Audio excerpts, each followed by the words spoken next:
In the pitch-black darkness, desperate screams for help pierce the air. A heavy crash resounds, shattering the quiet. A hulking, muscular beast tears through the city streets with a deafening roar. Civilians sprint in absolute terror as the creature obliterates everything in its path. Panic ensues. Footsteps pound rapidly against the pavement as students and office workers scramble for their lives. The monster turns its grotesque face, letting out a blood-curdling howl that shakes the very ground. Without warning, these monstrous anomalies began to spawn all over the world. Plumes of thick black smoke rise into the sky as massive explosions rock the cityscape. Entire buildings crumble under the catastrophic rampage. But along with the sudden appearance of the monsters, something else arrived.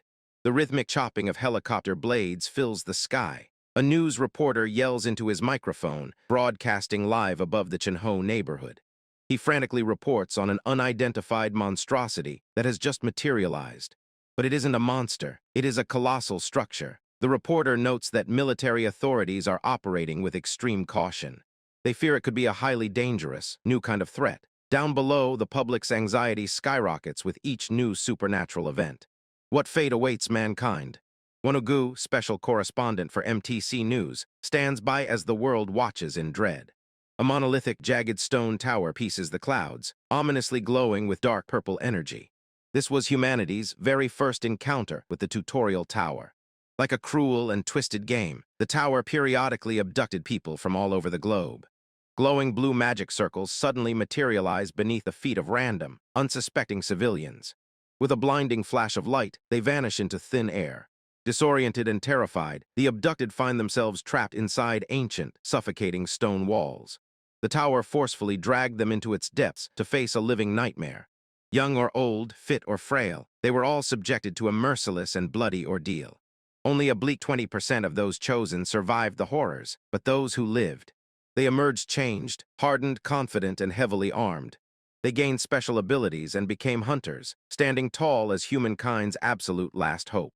12 years pass after the tutorial tower is cleared for the first time. Monstrous shrieks rip through a modern city as grotesque, wide-mouthed beasts terrorize the streets. The scaly beasts charge forward, tongues flailing and sharp claws scraping against the asphalt. Suddenly, a brilliant flash of purple lightning cuts through the air, obliterating one of the creatures on the spot. Crackling with electric energy, a pink-haired young man steps onto the scene. The crowd gasps in awe. A hunter has arrived. The citizens cheer in relief, immediately pulling out their phones to snap pictures of their savior sliding down the rubble. The hunter flashes a charming peace sign for the cameras. In this new world, hunters enjoy fame and fortune rivaling top Hollywood celebrities. However, the governments of the world weren't about to just ignore such immense, unregulated power. A new age dawns, where a country's global standing is judged entirely by the strength and number of its hunters. To protect their freedom and increase their value, the hunters took decisive action. Cameras flash rapidly as burly warriors shake hands with corporate executives in tailored suits, finalizing powerful alliances. The hunters formed official associations and powerful guilds, monopolizing their strength as a united front. Inside a brightly lit television studio, a director points his finger, signaling for action. The camera pans to a glamorous host, Hyeonu Kim, cheerfully welcoming viewers to the hit live broadcast, Meet the Hunters. With a bright smile, she promises to dive deep into all things hunter-related for her endlessly curious audience. She proudly introduces the esteemed guests sitting on the studio sofa. It is the top guild leaders of South Korea. First is Seokwan Han, the confident and sharp-eyed leader of the Goguryeo Guild. Next is Seoyeon Lee, the elegant and poised leader of the Arang Guild. And finally, Hyeonu Kim, the composed and serious leader of the Seoul Guild. Shows like Meet the Hunters were perfectly designed to capitalize on the public's insatiable obsession with hunter culture.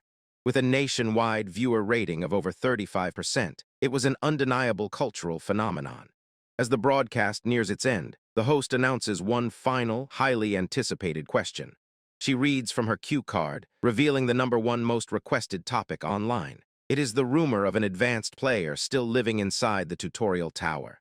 The question is simple. Who is the advanced player? The three guild leaders visibly flinch, completely caught off guard. The host presses on, innocently asking if the powerful guild leaders know anything about this mysterious person. Seokwan chuckles nervously. He notes that if people are still talking about him, the advanced player must still be alive. The host gasps in shock. Seoyeon chimes in, explaining that everyone in their circle knows him. He was one of the first-generation hunters taken to the tower 12 years ago. Sehyun adds a chilling detail. After they cleared the tower, this man was not released. Instead, he was cursed to return to the very first floor. The host summarizes in utter disbelief. A first-generation hunter has been trapped, repeatedly clearing the terrifying tower for 12 straight years. The host asks, "That's his identity?" Sehyun replied with yes. Then host continues, "According to what we know about the tutorial tower, it's where hunters train their basic training." Then she asks, if someone were to clear that hellish tower over and over for a decade, wouldn't they become unfathomably powerful? He reveals a staggering rumor from a recent escapee. The advanced player was seen clearing the entire tower, from the first floor to the 100th in a single day. The heavy stone doors of the 100th floor loom in the background as the implications sink in. His basic stats must have surpassed average hunters a long time ago. Meanwhile, deep inside the tower, a squad of novice hunters sprint for their lives, screaming in terror. They flee down a dark corridor, begging to be let out and cursing the brutal difficulty. This is not a tutorial, it is a death sentence. Suddenly, bodies go flying. The panicked hunters are thrown violently through the air. A massive, deafening explosion erupts behind them, kicking up a violent storm of dust and debris. From the swirling smoke, a casual foot steps forward. He is wearing cheap track pants and striped slide sandals. A close-up reveals sharp, incredibly bored eyes looking completely unfazed by the chaos. He simply glances upward, entirely unimpressed. A glowing system prompt hovers in the air, announcing the 100th floor's final test monster. A colossal demonic beast, a Balrog wreathed in hellfire, glares down at the young man with glowing, murderous red eyes. The Balrog stomps the ground with a thunderous boom, towering menacingly over the casually dressed hunter. Back on the broadcast, the conversation continues. If this man ever got out, he'd instantly be ranked as an S-grade hunter or higher. Online forums explode with debate. How could someone fresh out of the tower rival an S-grade hunter, someone capable of destroying entire mountains? A B-grade hunter types frantically at his computer, claiming he bumped into the advanced player and watched him clear a dungeon 2 years ago. He types out that it was like watching a living legend in action. He recalls seeing the man step over the fading corpse of a massive beast, having easily soloed 3 werewolves on floor 72. Another user furiously taps on their phone, declaring that they have seen him too, and that the guy is simply not human. A third survivor chimes in, recounting how the advanced player could blast through 10 floors with a single, casual kick. It is an unreal level of power. Back in the tower, the advanced player leaps high into the air, bringing his leg down for a devastating strike. With a casual shout, his foot smashes directly into the Balrog's skull, cratering the solid stone floor beneath him. The giant demon trembles violently, groaning in pathetic agony as it is forced into the dirt. The man brings his striped slipper down, viciously stomping on the beast's face to finish the job. He screams at the top of his lungs, demanding to know who the man is. He strikes a wild, arrogant pose. He declares that he is the man, boasting about his own perfection. He laughs maniacally, his eyes gleaming with sheer madness. He shouts to the empty room that he is better than perfect. The system timer beeps, recording the subjugation time at a mere 5 seconds. Blood splatters violently across the floor. A blue system window chimes happily. Balrog subjugation complete. The final blow, a devastating slipper stomp. The mighty demon slowly dissolves into glowing purple ash. The advanced player just stands there in silence, his hands on his hips. The manic energy leaves him, replaced by a heavy, profound sigh. He mutters to himself in annoyance. He is officially running out of new things to try in this damn tower. Over the past 12 years, it has taken trainee hunters less and less time to clear the tutorial tower. The wind howls past the ancient stone. Every tutorial tower across the world operates with the exact same content. And there has never been a single report of anything changing. As the ground rumbles and fire blazes, a team of hunters bravely holds the line against the flames. So whenever a new group of hunters cleared the tower, the data on conquest methods accumulated. A massive serpent strikes with a sharp hiss, but the seasoned trainees know exactly how to dodge its fangs. Guilds grow rich, optimal combinations are discovered, and hotshot hunters even make their debut as celebrities. Many countries made this strategic information available to the public, primarily to increase the survival rate of their people, but also to attain much more powerful hunters. Suddenly, a thunderous explosion rips through the chamber, because no matter how detailed the information, nor how far it was spread, the brutal reality of battle still hits like a freight train, sending hunters crashing to the dirt. Ultimately, only a small number of hunters ever managed to conquer the tutorial tower. Heavy footsteps shake the earth as a giant blade slams into the ground right next to a fallen vanguard. The terrified hunter stares up, absolute dread freezing his blood. The seasoned trainees who managed to fight their way through all 99 floors must still face a giant shadow looming in the fire. The beast lets out an ear-splitting roar, flames erupting from its demonic horns. Meet the Balrog, the boss of the tutorial tower. Its massive, glowing red eye locks intensely onto its prey. The hunter can only gasp in horror. This terrifying entity has taken the lives of more than half of all trainee hunters. With a brutal swing, the demon smashes into the team. They watch in utter disbelief. A sickening crunch echoes as blood spurts wildly into the red sky. Suddenly, a soft pair of striped slippers thumps onto the blood-stained ground. The terrified hunter blinks, utterly confused by the casual footwear. A guy in a casual tracksuit sighs heavily, hands in his pockets as he watches the giant demon fade into purple mist. He mutters, "This is the 1349th clear." A mystical light washes over his thoroughly bored face. He exhales and casually steps toward the swirling escape portal. He closes his eyes, savoring the familiar relief. His eyes snap open, and a bright system window flashes before him with a single word, "Welcome." A soft chime rings out. Welcome to the tutorial tower, also the 1350th start. His eye twitches. A psychotic grin slowly spreads across his face. He. His hollow laughter echoes into the dark. He. He collapses to his knees with a heavy thud, sitting alone under a solitary spotlight. The towering walls ring as he screams into the void. "Ah, damn it, let me go home." Defeated, he flops spread-eagle onto the cold stone floor. Shit. He stares dead-eyed at the ceiling. Status window. A blue holographic screen materializes above him with a soft flash. He reads his completely maxed-out stats. Well, at this point, my stats don't gain anything from clearing. He remembers the very first time. A fiery explosion as the Balrog appeared before his trembling party. The sweet relief of the system flashing. "Tutorial tower completed," someone had cried out. "We did it." His old teammates cheered, throwing their fists into the air. "We can go home." Standing by the glowing portal, they thanked him profusely. "If it weren't for you, there's no way we would have made it out alive, Hyeonu. You're not going to forget us, right?" Hyeonu smiled warmly back then. "We've got to know each other too well for that, of course not." Their final words echoed in the darkness. "Let's meet up once we're out." But then a soft chime abruptly interrupted his thoughts. "Welcome to the tutorial tower." Young Hyeonu looked around, utterly bewildered. He stood alone under a single ray of light. Where is everyone, and isn't this the first floor? Hyeonu cleared the tower again with the next group of people, but the system mocked him. "Skilled tutorial player, you have been cursed by the tower," he blinked. Curse. Only then did he notice the additional information on the screen. He snapped, violently smacking the floating holographic screen. "What is this crap, you piece of shit?" Hyeonu was furious, and he despaired over his twisted situation for quite a while. Trapped in a digital cage, his sanity slowly chipped away against the glowing glass. Eventually, he started trying out different ways to break free from the curse. Like clearing the tower from start to finish entirely by himself. Beaten and bloody, he panted over the dead boss. "I wasn't even prepared and just went for it. Surprised that worked." Then it was clearing the tower 10 times. The screech of his blade carved tally marks deep into the wall. He trained until his physical abilities were at their absolute limit. He shattered a stone pillar with a single punch. I can break stone pillars very easily now. Yet the portal always spat him back out at the starting gate. Shit. For 5 long years, he tried everything possible, but he still could not find a way to escape the tower. So he just threw his head back and started laughing, a hollow, broken laugh.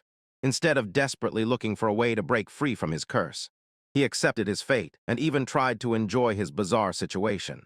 Wearing a creepy skull mask, he ambushed a new party. "Looks like there's some lost souls here," the rookies panicked. "A new monster? I don't recognize it from the records." On his 433rd clear, Hyeonu played the role of an NPC guide for beginners. "I have a quest for you." By his 512th go, he played the role of a military instructor in charge of new recruits. "My role is to identify and eradicate all your weaknesses, so I can make you survivors." However, the role-playing and interactions did not last very long. He stood quietly as another group waved goodbye, disappearing into the portal. "We'll get going then. I'm going home."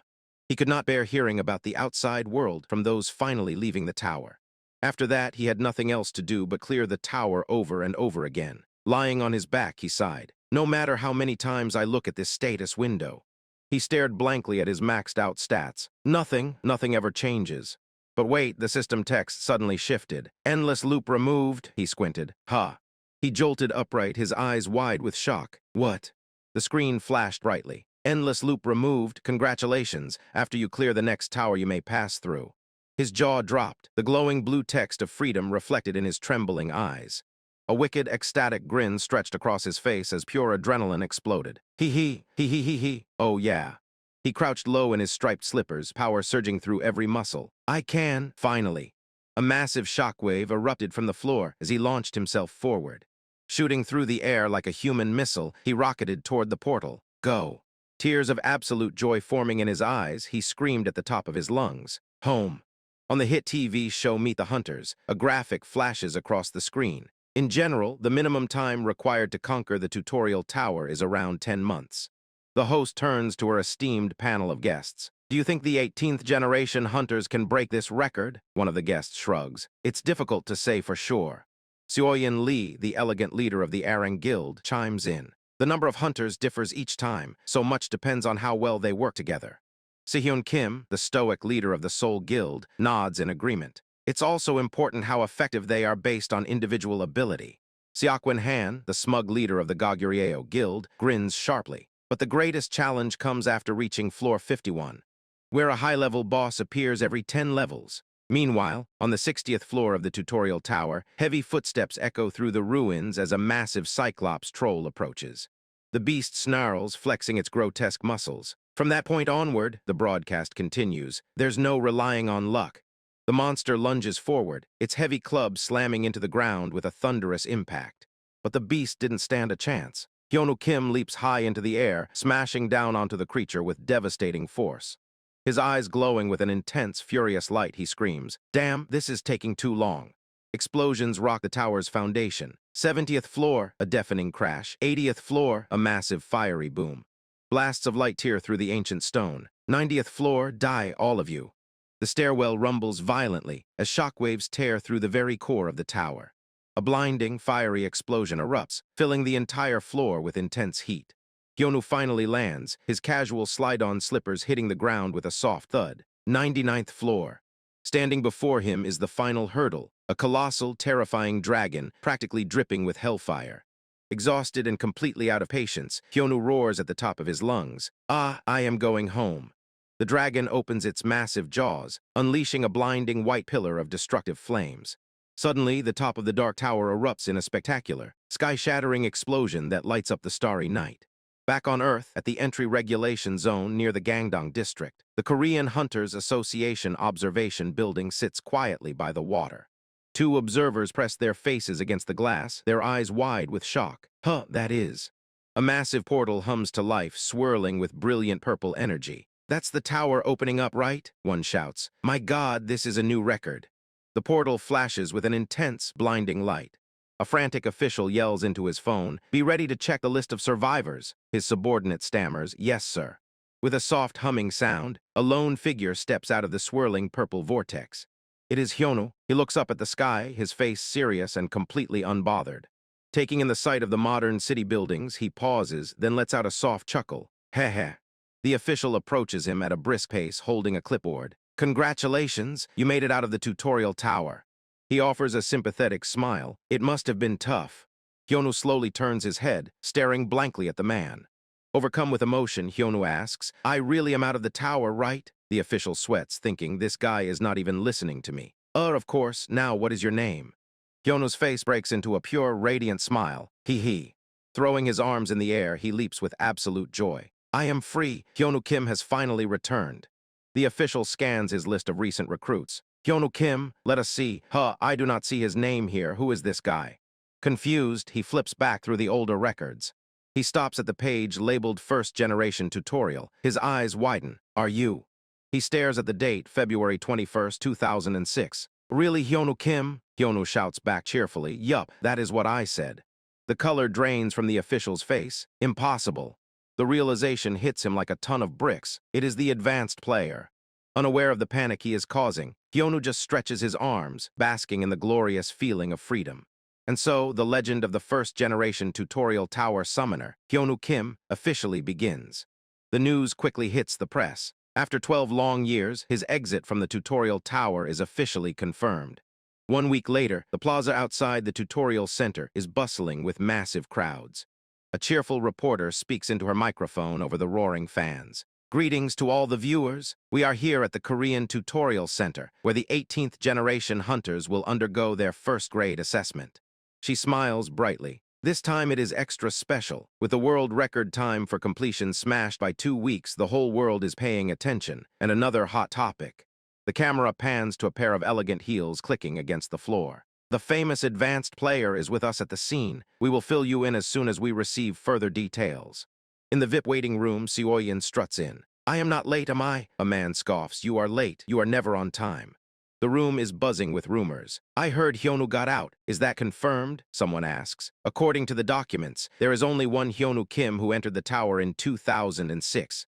Hyeonu crosses her arms, looking thoughtful. If we were to all meet up, he would be the only one unchanged since then. Inside the tower, you no longer feel the need to eat or sleep, and your body stops growing or aging.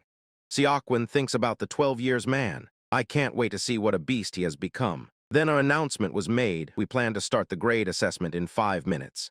Meanwhile, in the grade assessment waiting room, heavily armored guards distribute gear. Please take the basic equipment provided and calmly ready yourselves for the exam. Completely ignoring the tense atmosphere, Hyeonu loudly munches on a massive, family-sized bag of onion chips.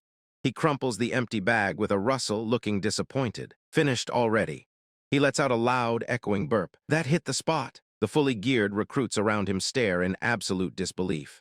One of them points at Hyeonu's track suit. Wait, what is with the equipment? Didn't you get yours? If you mess up the assessment, it is a struggle from here on out. Hyeonu scratches his head. Did I fall asleep while they were handing them out?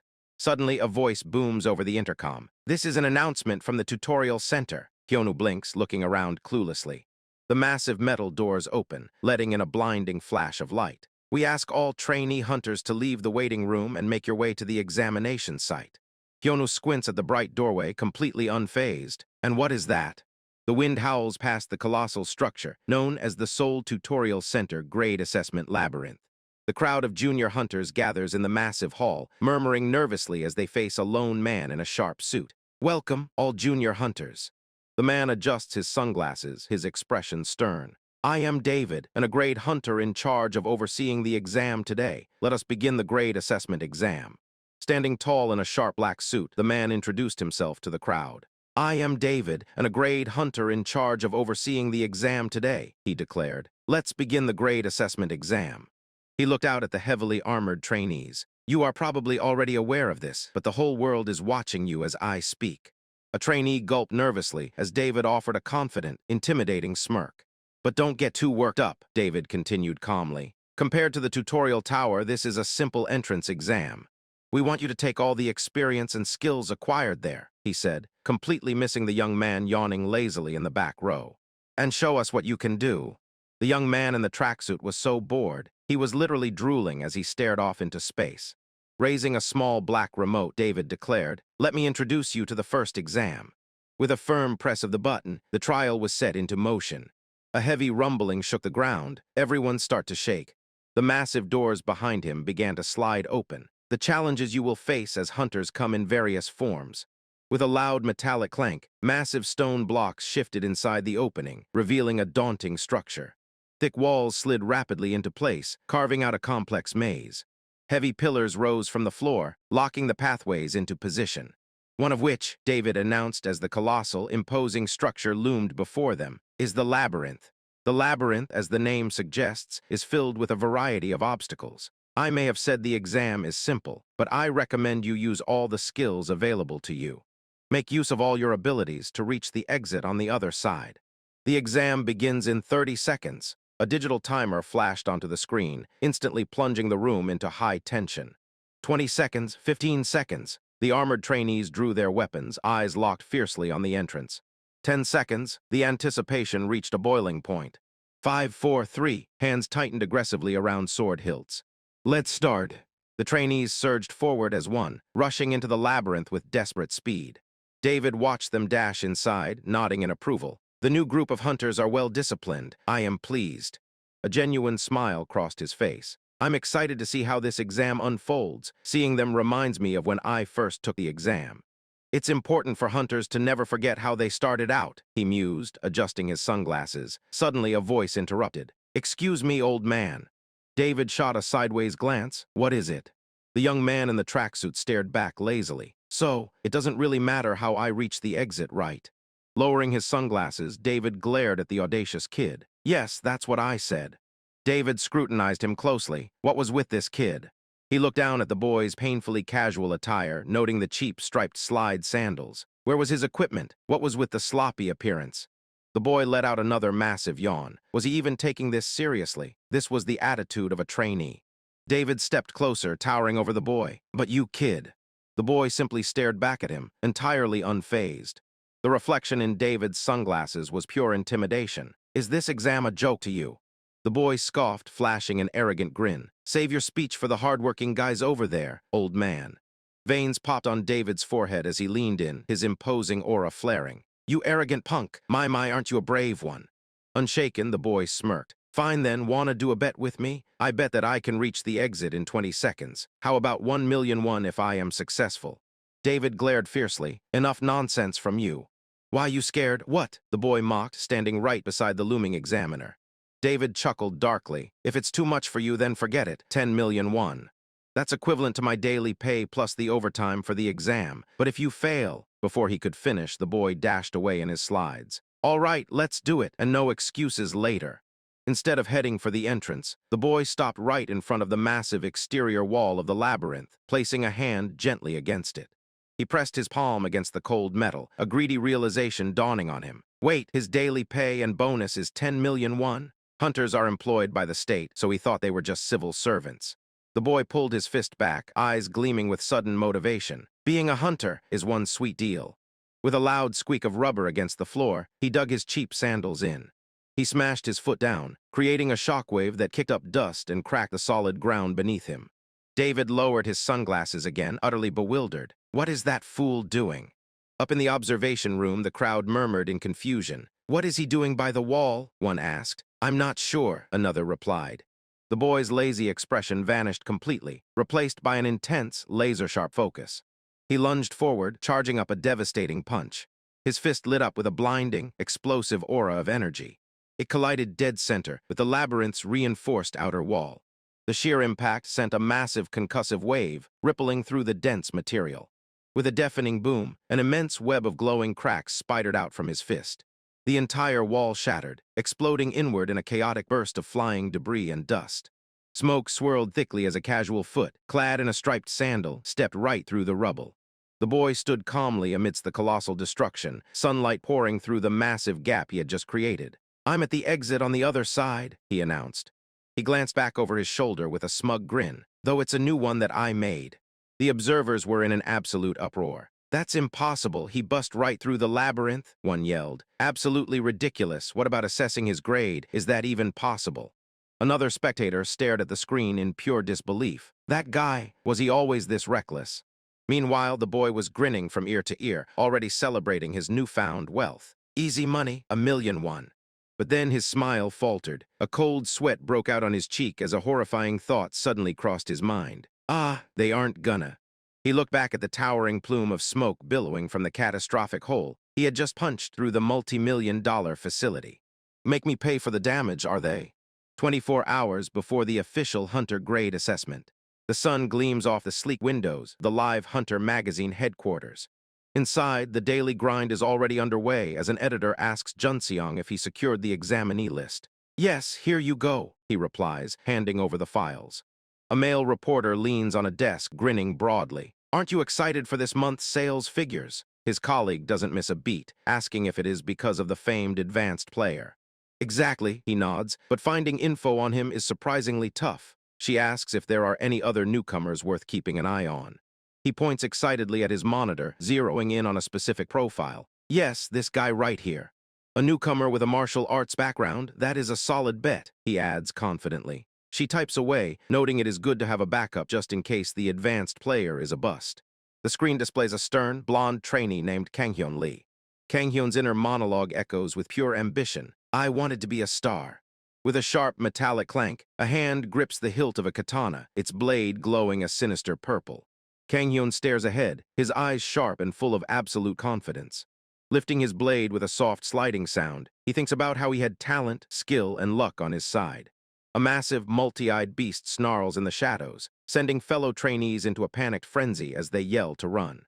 Kang-hyun just glances back calmly as the beast lets out an ear-piercing roar. I wasn't afraid to give it everything I had, he thinks, slicing through the beast with a blinding flash of energy. The monster collapses under the might of the Fordan Kendo master and international champion, proving he is the absolute strongest in this group. He smirks, soaking in his impending glory, grab everyone's attention from the start and succeed every step of the way. But then the confident smile fades into a bitter memory. At least that was the plan. Suddenly, a thunderous explosion erupts, a massive fiery blast shaking the very foundation of the dungeon. A monstrous fist swings out of nowhere, connecting with a heavy, bone-rattling smack. Stone pillars shatter and crash, crumbling into fiery debris with deafening booms. A wild-eyed maniac in a red tracksuit screams like a banshee, demanding everyone get out of his way so he can go home. Until that piece of trash showed up, Kang-hyun scowls from the floor, knocked completely aside as the madman sprints past a roaring monster. Kang-hyun watches the chaotic display in sheer bewilderment, wondering what exactly he is looking at. The red tracksuit guy stands victorious before a glowing purple portal, cheering about going home, leaving Kang-hyun utterly baffled that this is an actual person. Sweat drops down Kang-hyun's face as the reality sets in. From that point on, that idiot has been stealing my spotlight, he realizes, as the memory fades back to the present day of the grade assessment exam. The loudspeakers echo across the ruins, announcing that the labyrinth segment has been suspended due to safety issues and advising participants to return to the waiting room. Dust and smoke lazily drift over the utterly decimated stone walls of the labyrinth. Back in the press room, chaos reigns as reporters demand to know if any cameras captured the massive explosion. A frantic technician yells that the cameras caught nothing clean except for shots of Kang-hyun, because no one was paying attention to some random guy in slippers. The monitors show a heroic close-up of Kang-hyun, leading one clueless reporter to sigh in awe at the birth of a star. Meanwhile, back at the examinee waiting room, Kang-hyun bites his lip, visibly seething in the quiet room. A loud snort breaks the silence as the tracksuit menace himself, Hyeonu Kim, sleeps soundly. While Hyeonu snores obnoxiously on the couch, the other trainees whisper amongst themselves, wondering if he was the one who caused the explosion. The press were all talking about the advanced player, one trainee gossips, making Kang-hyun's ear twitch as he eavesdrops. His eyes narrow with fiery determination, refusing to give up his chance to take the spotlight. The intercom crackles to life, announcing that the sequence of events has been altered and the exam will restart in 15 minutes. Hyeonu wakes up with a confused grunt and drool on his chin, just as the announcer tells everyone to be prepared. Kang-hyun glares daggers at the messy-haired sleeper, swearing to himself that he will not lose to the advanced player. Not with the experience and ability I have, he fumes, as the monster wave assessment begins with a horrific roar. Kang-hyun draws his katana with a sharp, ringing slide, ready to face the virtual training monsters created from advanced technology. He charges forward with a war cry, ready to prove how many beasts he can defeat within the time limit. Suddenly his blade crackles, sparking with intense, violent purple energy. With a brilliant flash of lightning, Kang-hyun leaps directly into the monstrous horde. The press room erupts in shock, marveling at how a rookie fresh out of the tower already possesses magical lightning abilities. Purple lightning arcs wildly around him, as reporters declare they are in the presence of a true genius. He becomes a blur of motion, slicing through the digital beasts with ferocious electric slashes. A loud beep echoes as the digital timer hits 0, signaling the end of the round. The virtual monsters fade away into pixels as the system announces Kang-hyun's total kill count of 78. The proctor confirms it is the highest score achieved by an examinee to date. Panting heavily, Kang-hyun breaks into a relieved and victorious grin. The reporters are in absolute awe of his dominant performance, praising his incredible combat and magic skills. As a reporter notes, he would have easily been first if not for the advanced player. Hyeonu casually brushes his shoulder past Kang-hyun. The announcer calls for examinee number 34, and Hyeonu lets out a massive yawn, complaining that he is too tired for this. Kang-hyun stares him down, silent, intense, and heavily judging. The reporters lean in, anticipation peaking as the advanced player finally steps up right after the genius. They eagerly gather to watch, desperate to see how his fighting style has evolved. The timer resets to 2 minutes, and Hyeonu stands casually with his hands in his pockets, a faint blue aura buzzing around his slouching figure. The proctor's voice booms over the speaker, officially starting the next exam. Digital particles flicker into existence with a sharp electrical buzz.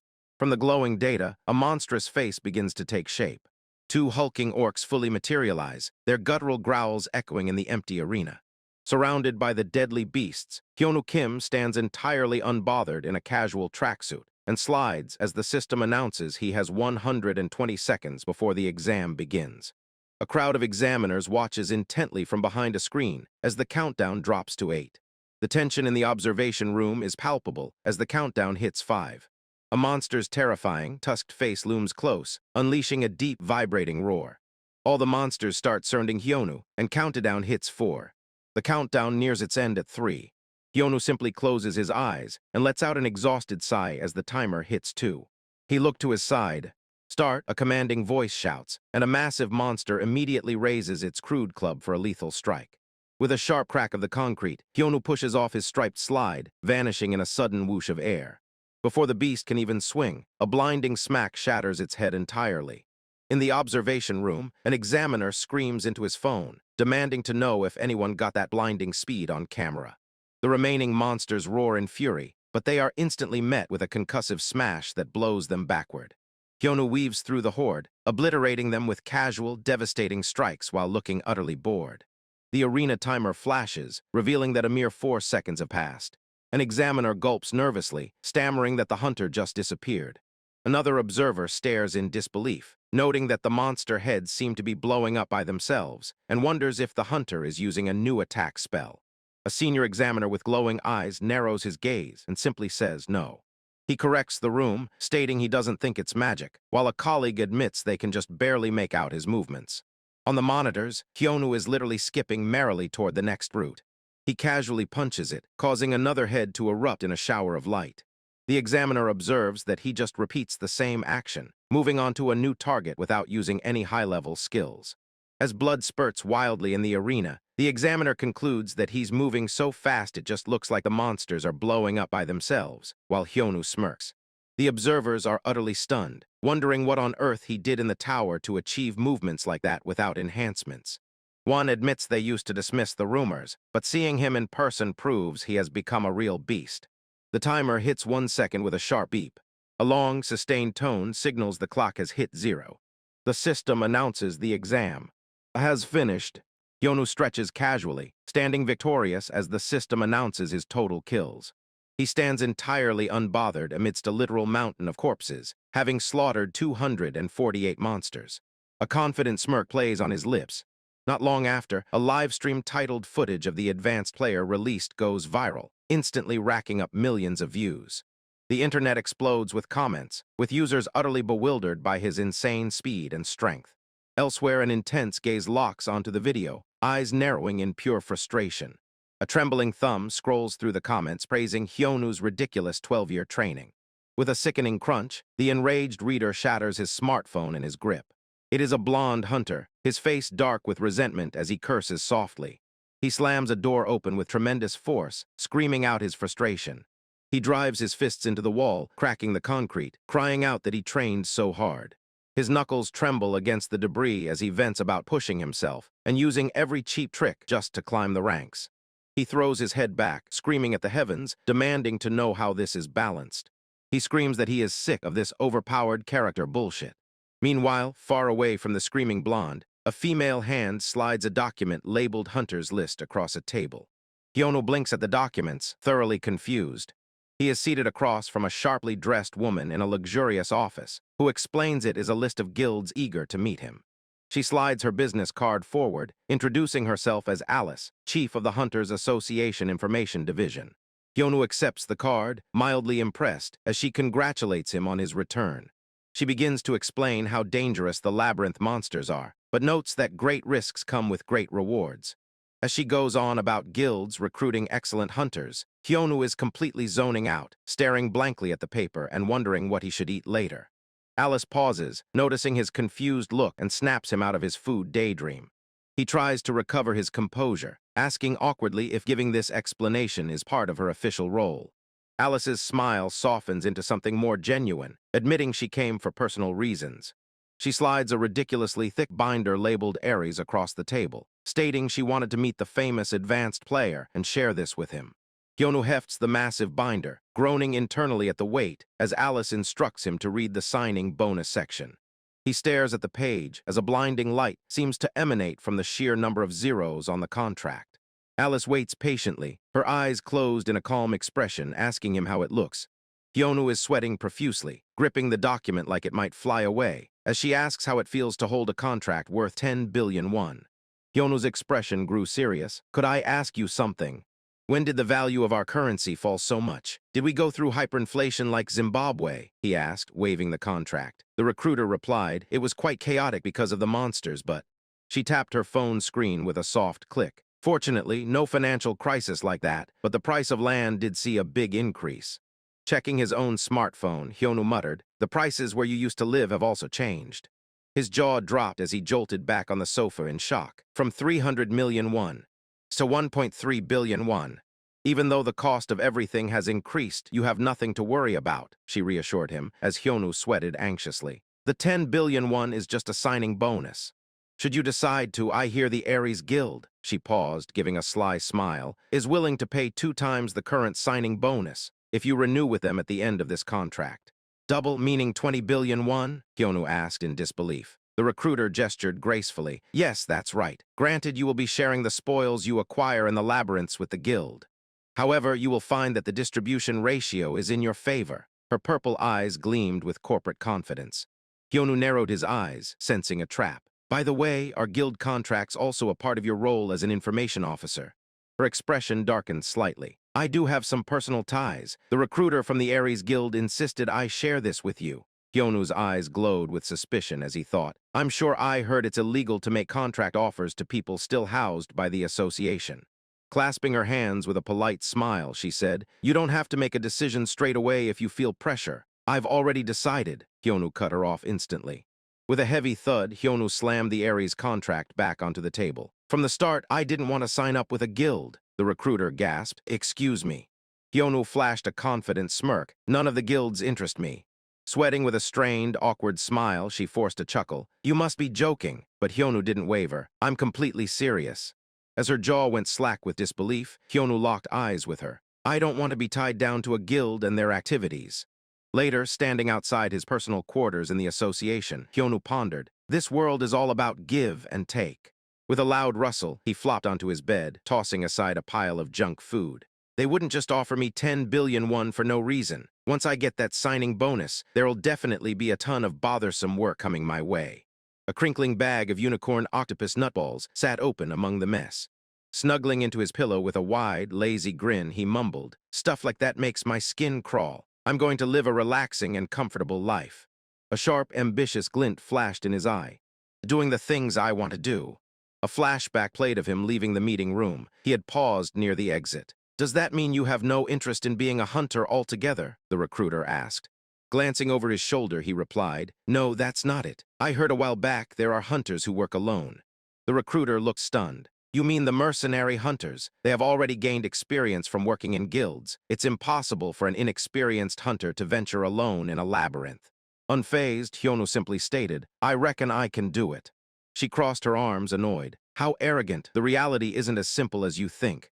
Waving a hand dismissively as he opened the door, he said, Sure. If you change your mind, she called out, you can reach me through the contact information on my business card. Returning to the present, Hyeonu lay flat on his bed, letting out a long, exhausted sigh. What a waste of time. He glared at the ceiling in pure frustration. If I had known about mercenary hunters beforehand, I would have used that time to sleep instead of wasting my time with the pointless exam. His eye twitched with irritation as he stared at the official list of Korean guilds beside his head. Thinking about it annoys me so much that I can't even sleep. He picked up the paper with a soft rustle, reading lazily. I'm bored. Maybe I'll give this a read. The list of guilds who want to meet with hunter Hyeonu Kim. They're all wasting their time. Scanning the document, he paused in confusion. Why would I bother myself with such things? 5 days later, the protection period for new hunters ended, and Hyeonu found himself standing outside a Japanese restaurant in the Mokdong neighborhood. Plates of pristine, delicious sushi covered the wooden table. Honestly, I still can't process this, Hyeonu admitted. He pointed a trembling finger across the table, stuttering nervously. From left to right. It's Seokwan, Suoyeon, and Sihyun. Sitting across from him were his former comrades, all grown up. The blue-haired woman, Suoyeon, smiled patiently. Yeah, that's right. How many times are you going to ask? Hyeonu stared blankly, trying to reconcile his memories with the adults before him. He looked at the ruggedly handsome man on the left. I'm sure Seokwan was my age back then, but now he looks like a middle-aged man. He shifted his gaze to the clean-cut guy on the right. That high school wimp Sihyun has become a normal, good-looking guy. Finally, he looked at the elegant woman in the center. Seoyeon, she used to be a middle schooler, but now she's a completely different person. Hyeonu leaned forward, pointing at the guy on the right. So you're Sihyun. Sihyun flinched, leaping up with a loud yelp. Hyeonu kept teasing. The guy who cowered behind my back all the way to the 50th floor. Why do you still remember that? Sihyun yelled, his face turning bright red as Seoyeon giggled. You saw the banshee on the 14th floor and peed your pants, Hyeonu recalled. Suddenly, Seoyeon's aura turned dark and menacing, her eyes glowing fiercely. Continue at your own risk, because you'll end up in the hospital. Hyeonu chuckled, completely unfazed. You're Seoyeon, all right. Happily munching on a piece of sushi, he sighed in pure bliss. Anyway, it's so good to see you guys. Also, this sushi is so damn good. How did I survive without this stuff for 12 years? Seokwan chimed in with a fond smile. Don't you remember, when we defeated the merman on the 70th floor? You went on and on about how you missed eating sushi. A terrifying memory surfaced of a hideous, jagged-toothed merman shrieking aggressively. Hyeonu was remembered leaping onto the beast, slicing wildly with a sharp hiss. Ah, I remember now. When I took Seokwan's knife and went in for some merman tail sashimi, Seokwan laughed. Haha, now that Sihyun mentioned it, I do remember. You went berserk saying you'll carve it up nice and neat with my knife. Seokwan's expression softened. Whenever urban legends about you leaked outside the tower, I'm not sure if it's because we knew you from before, but we were able to find some reassurance in the fact that you were still alive and well. Hyeonu stopped chewing. Urban legends. Holding a piece of sushi midair, a bead of sweat rolled down Hyeonu's cheek. What kind of urban legends? Seoyeon smiled cheerfully. You've become a celebrity. What you did inside the tower was all mentioned on TV. A deep, cold shudder ran down Hyeonu's spine, his face pale with horror. What? His eyes widened in absolute dread. My role-playing was mentioned on TV, which one specifically? His eye twitched violently in panic as Seoyeon's voice echoed. There's too many to count. A mortifying memory flashed of him delivering a brutal attack with a heavy thud, completely stark naked. Surely, not the time I cleared the dungeon in the nude. Another memory showed him crawling on a rock, hissing like a maniac while his party watched in disgust. Or when I cleared the dungeon pretending to be Gollum. Surrounded by an ominous dark aura of pure embarrassment, Hyeonu stood frozen. Seoyeon innocently listed his crimes. Well, the most infamous story is the one where you went around defeating bosses while doing a strange dance. There are also stories about you smashing your way through 10 floors with one kick. Hyeonu forced a strained, sweaty smile as his friends stared at him in utter bewilderment. Yes, I did do all of those things, he admitted weakly. Seoyeon leaned in, her eyes full of burning curiosity. Seriously, what were you up to in the tower? Heavy bass thumped through the air as Hyeonu hit the dance floor, grooving smoothly under the colorful disco lights. Or at least that is what he was doing in his head. In reality, he was dancing right in front of a giant, terrifying bear monster gripping twin battle axes. He shrugged defensively. I just wanted to see if I could dance. His friends stared at him, gulping hard at his sheer audacity. Hyeonu took a big bite with a wide open mouth. He happily munched on his sushi, completely unfazed by his own wild tailies. He offered a warm, innocent smile, and defeat the boss at the same time. Then with his innocent smile, he said, I thought if I tried it, I might be able to escape. He waved his chopsticks around to emphasize his point. I got so fed up, I jumped really high and busted through 10 floors. His friends sat there wide-eyed, absolutely stunned by his absurd stories of leveling up. Hyeonu's face darkened, haunted by memories of the endless loop. Try getting stuck in there. He leaned in, his expression deadpan. Trust me, you will end up trying every single thing. He suddenly paused, blinking in realization. Now that I think about it, my student must be out as well. His friend tilted her head in confusion. Student. Hyeonu scratched his head, lost in thought. Yeah, I cannot remember which generation they are from. A flashback pulled him back to the dark ruins of the tower. A soft whoosh of wind blew past a lone survivor huddled on the cold stone ground. But it was when I was between floors 50 and 60, Hyeonu recalled. The survivor trembled violently as a booming voice echoed through the chamber. Someone got left behind inside the tower. I feel the presence of a lost soul. The poor soul looked up in sheer terror, stuttering, "A monster!" A massive, shadowy figure loomed atop a crumbling pillar, letting out a heavy roar.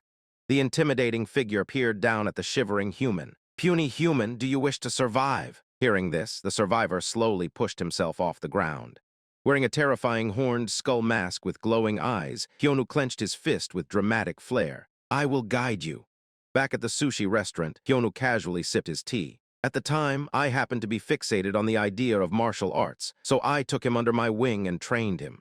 His friend raised an eyebrow, completely baffled. "That is so random. Martial arts?" Hyeonu chuckled. "You know that stuff you see in comics and novels where a guy is trapped somewhere but becomes enlightened and escapes?" He laughed out loud at his own ridiculous logic. "I thought if I gained enlightenment, I might be able to escape as well, so I gave it a shot." Inside the memory, the masked Hyeonu barked orders at his poor student, who was desperately balancing bowls of water on his arms and head while walking up wooden steps. "Spill a single drop and I will kill you," he raged. The rigorous training continued. The student shook violently while trying to deadlift a massive stone barbell. Hyeonu slammed his fist into the wall, demanding the poor guy to focus his inner energy from his lower abdomen. In hindsight, Hyeonu felt a twinge of guilt. The student had collapsed onto the ground in exhaustion while Hyeonu stood over him, flexing aggressively. "The only thing I actually know how to use is pure brute strength, so it was all completely for show," he admitted. "Now that I think about it, I feel bad for him." A heavy aura of regret surrounded him. "On top of that, I was a real jerk back then, so that makes it even worse. I should have probably gotten in trouble for that." Recalling the intense, exhausted glare of his former pupil, Hyeonu broke into a cold sweat. "I am so glad I wore a mask. I definitely do not want to run into him out here." Desperate to change the subject, he looked at his friends around the table. "So how have things been in the outside world for the past 12 years? An awkward, heavy silence fell over the entire table. Nobody said a single word.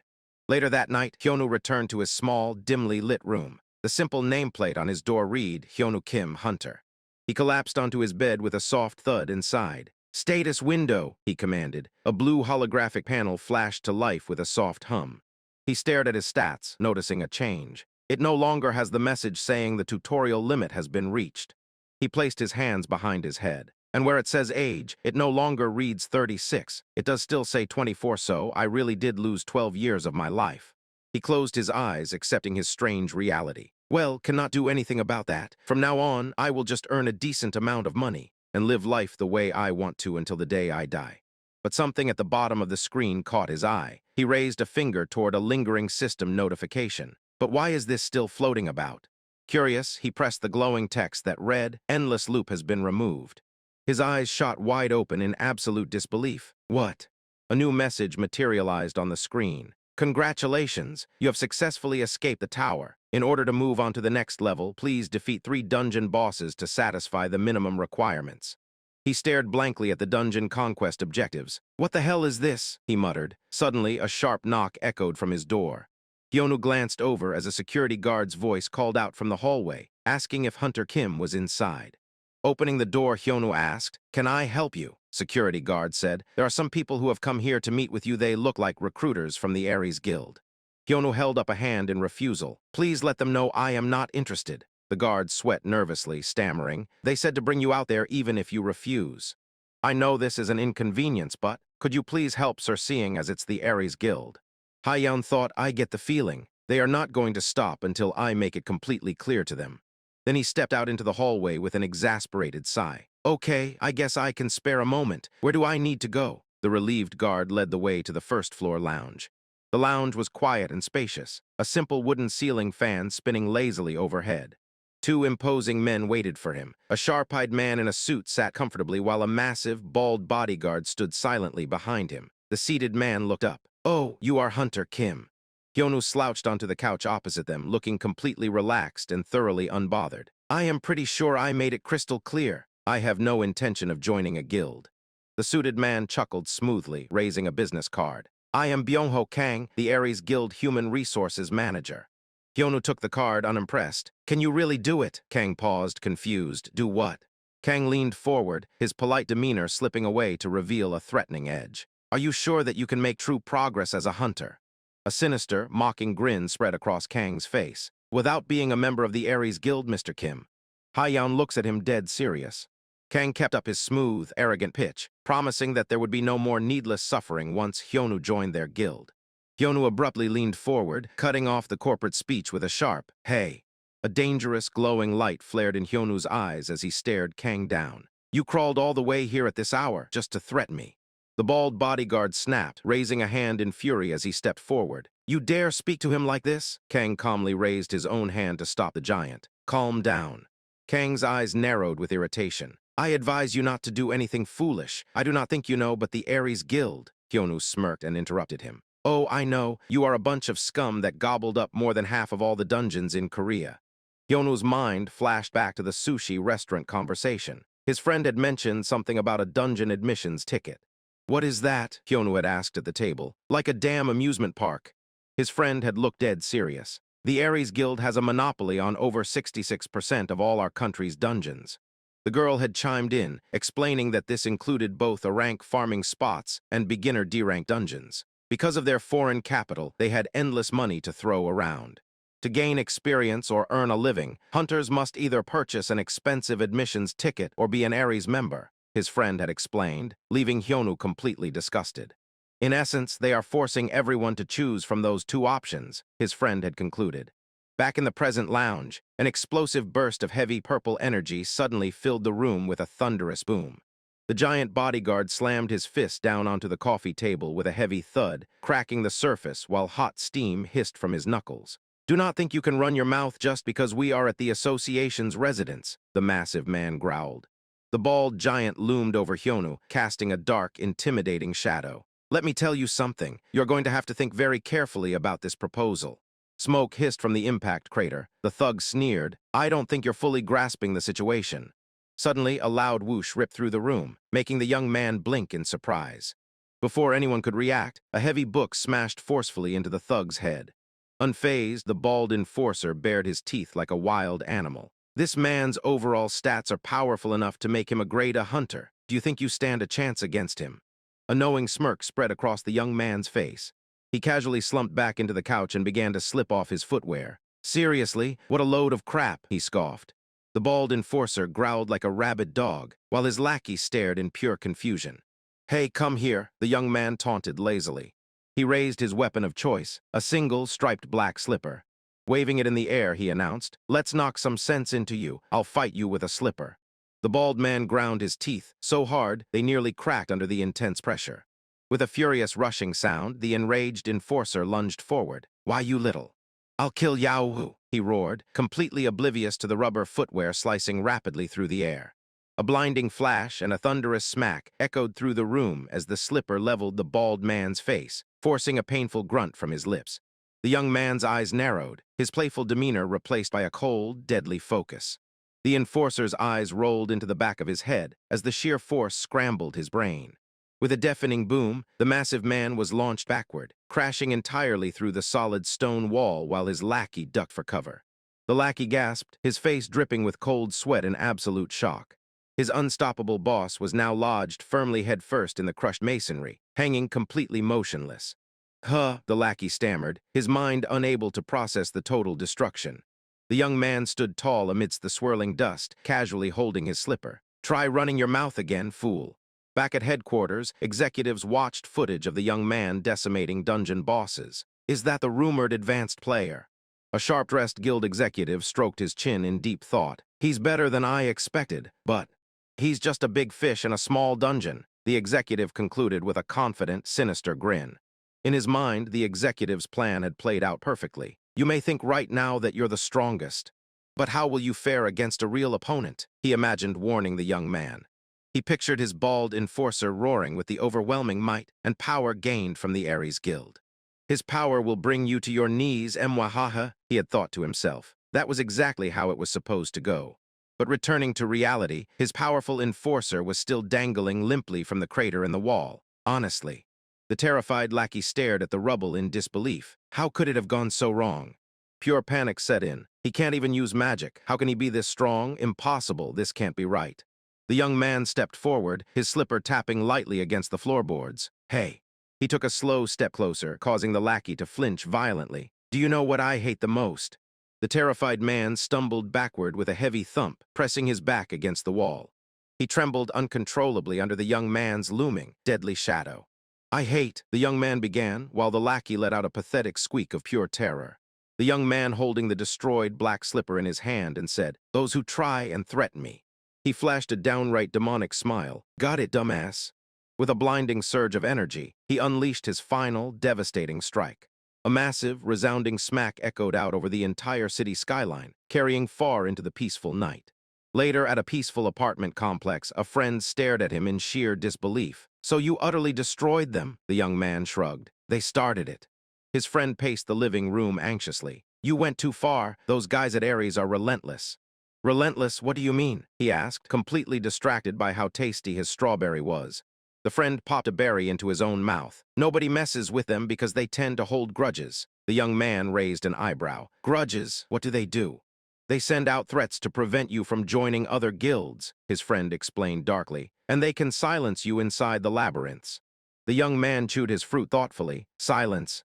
A grim image of a bleeding corpse flashed in his mind. "They will kill you. In the labyrinth there aren't any witnesses." The friend rubbed his temples in distress. "Oh man, that's brutal. Well, what you did was pretty brutal too." The young man casually tossed another berry into the air. The friend continued, "With what's happened, how about just joining my guild?" The young man caught the strawberry in his mouth with a satisfying munch. The friend crossed his arms in frustration. The young man replied nonchalantly, "I told you I'm not going to join a guild." The friend sighed. "I thought you wanted to take it easy."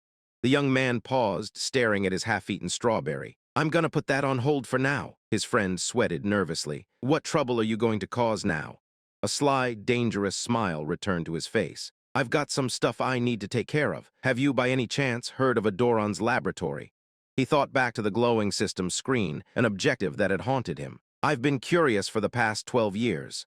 Memories of the dark tutorial tower flooded his mind. Why was I the only one who couldn't escape the tower? His expression hardened into a cold, hateful glare. My questions were full of rage and resentment.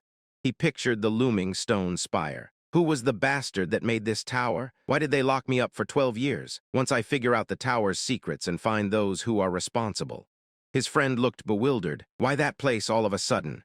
The young man just kept smiling, his eyes locked on a distant, inevitable goal. So do you know it?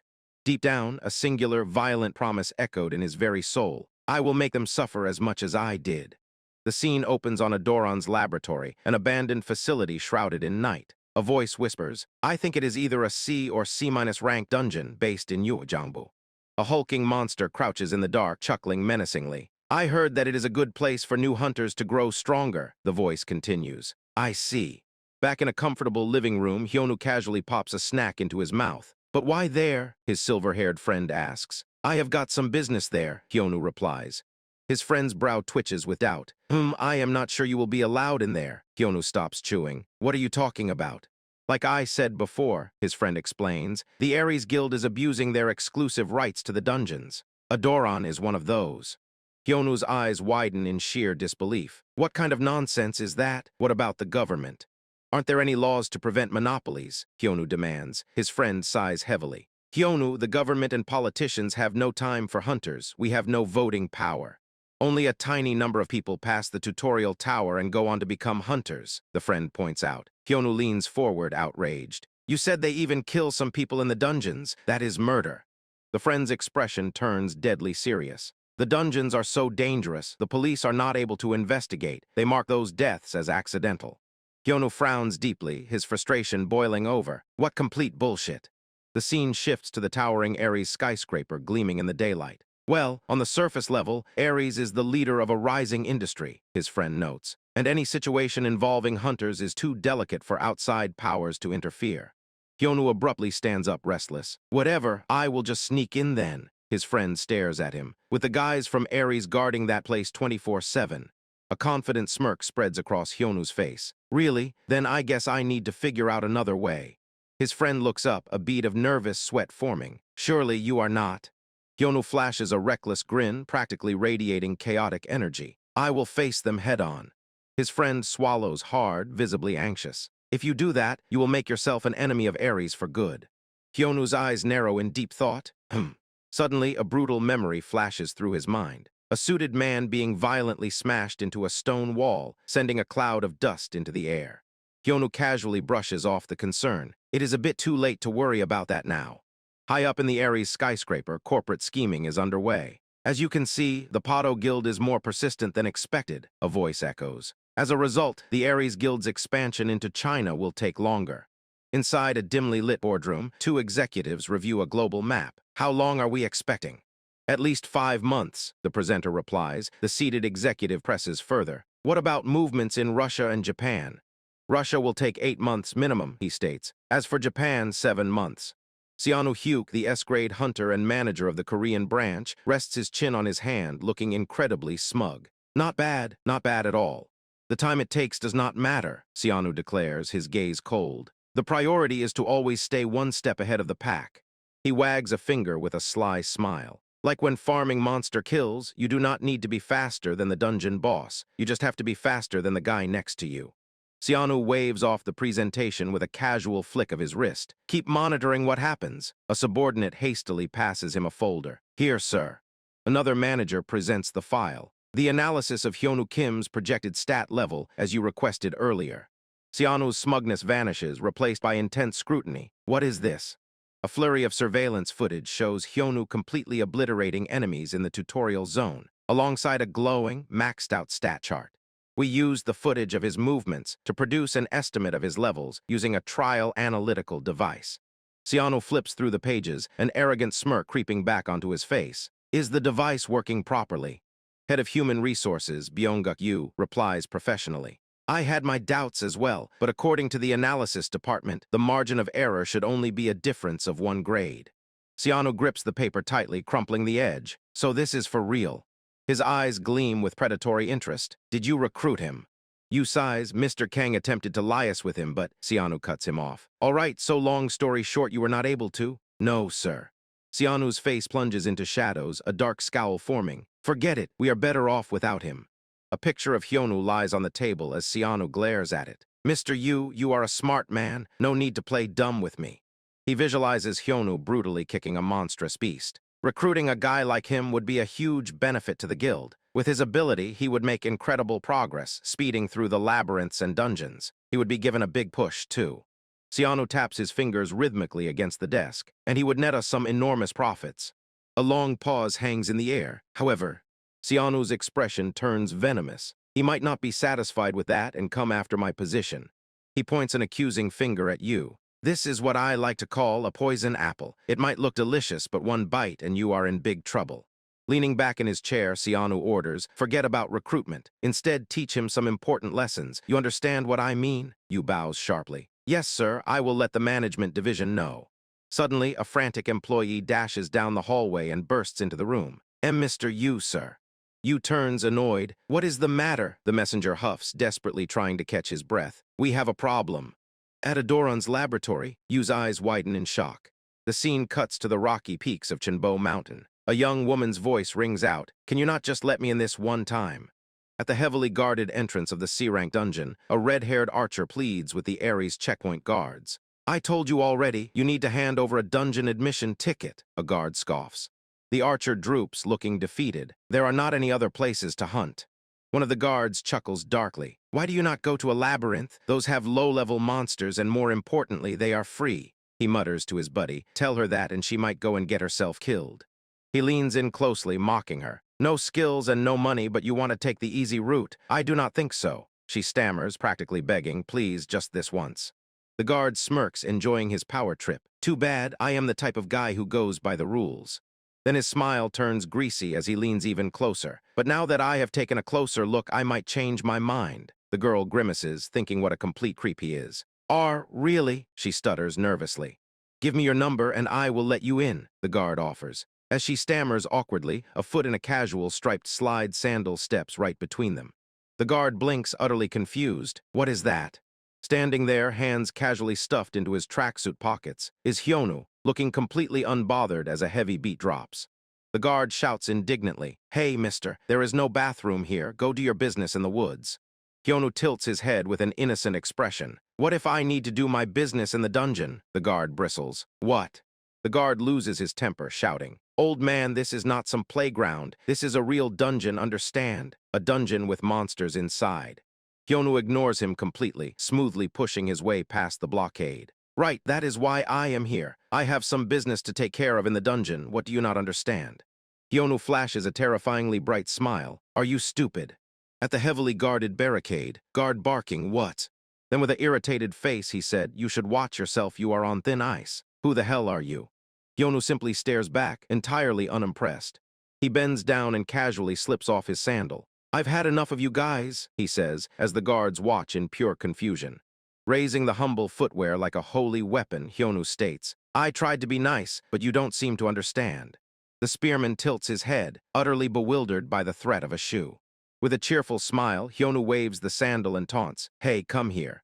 The guard snaps, baring his teeth. "All right, buddy, you really crossed the line. Do you know who we—" Before he can finish, a blinding flash of energy erupts as the sandal connects with his face in a brutal strike. The sheer force sends the guard rocketing past his comrade with a swift rush of air. His partner flinches as a massive cloud of dust explodes behind him, uttering a confused gasp. The spearman is completely out cold, slumped against the mangled iron gate. The remaining guard stammers, "WH what the?" A heavy stomp echoes as Hyeonu looms ominously behind him, sending a cold shudder down the man's spine. The guard lets out a terrified squeal. Hyeonu sweat drops, thinking to himself, "Guess I should have held back a little." Hyeonu stands casually before the trembling man. "Hey," he calls out, and the man squeaks out a terrified, "Why yes." "Give me your shoes," Hyeonu demands calmly. The guard blinks, completely thrown off. "Pardon." "You heard me," Hyeonu repeats firmly. Hyeonu leans in, a menacing glint in his eyes. "Unless you want to end up like him." Sweating bullets, the guard frantically replies, "And no, not at all." Moments later, Hyeonu slides his feet into a pair of sleek, shiny silver boots. "Oh, these are nice." He lifts his leg, admiring the fit. "They look like totally heavy hunks of iron, but they feel weightless." The guard watches in despair, mourning, "My shoes." Tears stream down the guard's face as he mentally calculates the loss. "It cost me 5,000,000 won for the weight reduction spell," he cries inwardly. Hyeonu casually interrupts his grief with a "hey." Fidgeting with his white-socked feet on the dirt, Hyeonu adds, "I'm not a totally bad guy." He tosses his broken, worn-out sandals onto the ground with a soft plop. "Take these." The defeated guard bows his head in silence, while the female archer quickly shuffles away, muttering, "Then, I'll be leaving." Left alone with his knocked-out friend and a pair of broken sandals, the guard curses under his breath, "Damn it." Meanwhile, at the towering Soul Guild headquarters, a voice echoes, "So you just let Hyeonu go." A man casually strolls in holding 2 cups of coffee, followed by an infuriated woman. "Well, I wouldn't exactly say I let him go. He just left," he explains. She screams, "How could you let him go like that?" He sighs, his ears ringing. "Why are you shouting? My ears are going to fall off." She retorts, "How can I be calm?" "Is Hyeonu your boyfriend or something?" she yells. "You idiot, focus on the issue here. You know what those bastards at Ares are like."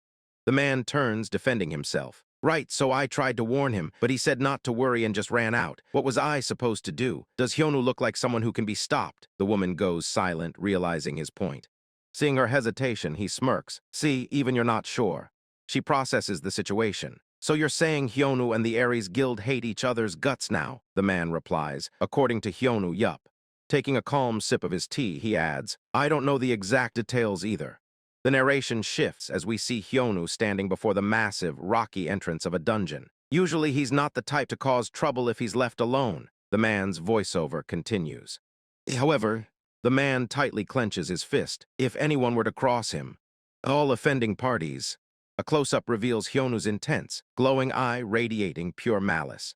We'll see the true colors of his twisted personality. Though, the man sighs softly, I can see why his personality ended up like that.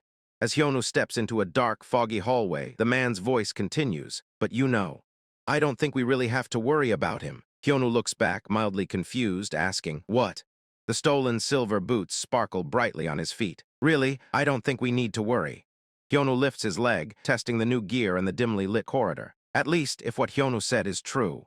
Wiggling his booted foot, a satisfied smile spreads across his face as he asks, "What are you talking about?" A flashback reveals Hyeonu happily munching on snacks next to the man. "Yesterday, after we talked about the Ares Guild, we talked about some other things. I got to hear about his stat levels." The man stares intently at the woman. Her eyes widen in sheer shock. "Is that true?" Deep inside a decrepit laboratory dungeon, a sinister chuckle echoes. Bright goggles flash as a terrifying, sharp-toothed monster screams, "My test subjects! Where are my test subjects?" This is Adoran, boss of the C-rank dungeon. Waving a scalpel, he rants, "I can't continue my work like this. I need more samples, more test subjects." Heavy footsteps thud closer as the grinning monster approaches a doorway, chuckling darkly. Hiding just outside the room, a group of low-rank hunters peek in. "He's here. The boss regenerated," one whispers. "Looks like Ares really doesn't bother with Adoran because he's not worth the drops." The trio regroups. What to do then? Claim him for ourselves? Could we even do it?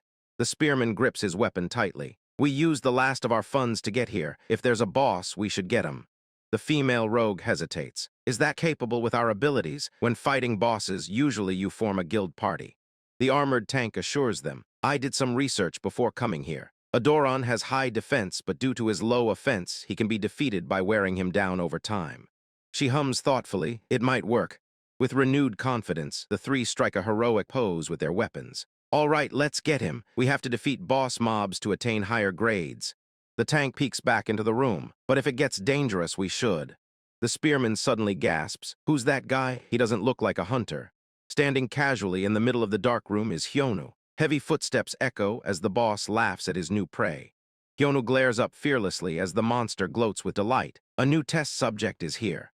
The towering cyborg monster looms over Hyeonu, clutching a massive glowing green syringe, giggling menacingly. "What shall I experiment on first? The eyes, the heart, or maybe your spine? I'll let you decide. Whatever you choose, I'll give it a thorough examination."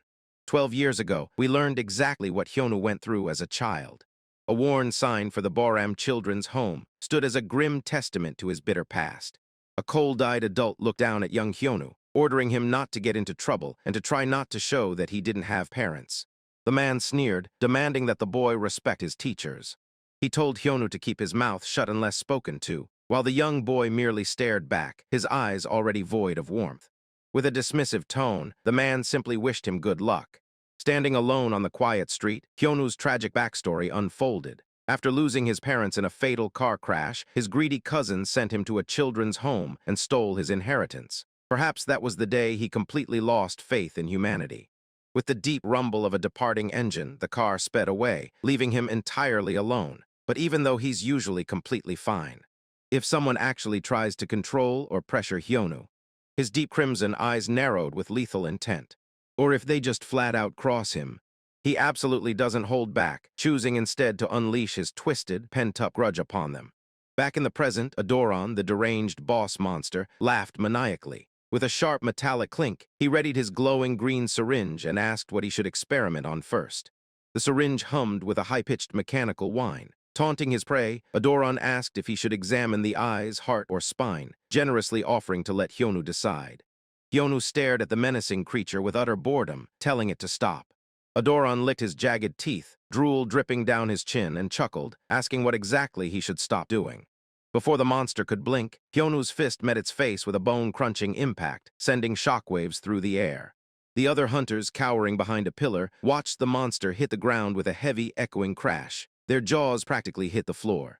Taking a firm, echoing footstep forward, Hyeonu glared down at his fallen opponent, ordering it to stop all that screeching. Dark, ominous energy flared wildly from Hyeonu's body as he towered over the boss, calling it a little shit. The trio of observing hunters trembled, sweating bullets at the sheer terror radiating from this so-called rookie. Suddenly, a glowing system prompt congratulated him for successfully escaping the tower. To move to the next phase, he needed to defeat 3 dungeon bosses, with Adoran's laboratory now crossed off the list. Tapping the screen with a calm demeanor, Hyeonu muttered that one was down and the village in the woodlands was up next.